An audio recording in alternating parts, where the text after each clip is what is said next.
যারা এই ডায়াবেটিক সমস্যায় ভুগছেন বা যাদের এই ডায়াবেটিকের সমস্যা রয়েছে, তাদের ডায়াবেটিকের সমস্যা থেকে আর কি কি সমস্যা হতে পারে আজকের এই ভিডিওতে আমি আলোচনা করব।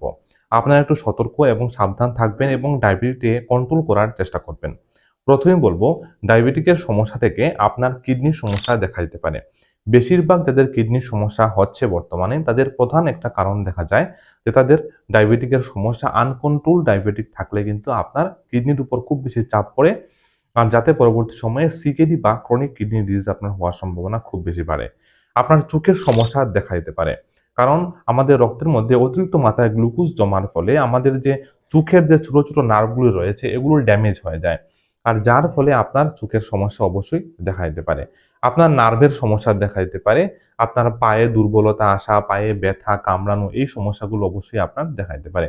এগুলোর প্রধান কারণ এটাই থাকে যে রক্তের মধ্যে অতিরিক্ত মাত্রায় সুগার জমে থাকার ফলে কিন্তু এই নার্ভগুলো ড্যামেজ হয়। চোখের এবং পায়ের সমস্যা বা যে নার্ভের সমস্যা সেটা এবং কিডনির সমস্যা বন্ধুরা অবশ্যই হতে পারে। তাই অবশ্যই আপনার ডায়াবেটিসকে আপনি কন্ট্রোল রাখার চেষ্টা করুন, যাতে এই সমস্যাগুলো থেকে আপনি বাঁচতে পারেন। ভিডিওটা ভালো লাগলে অবশ্যই ফলো করতে ভুলবেন না।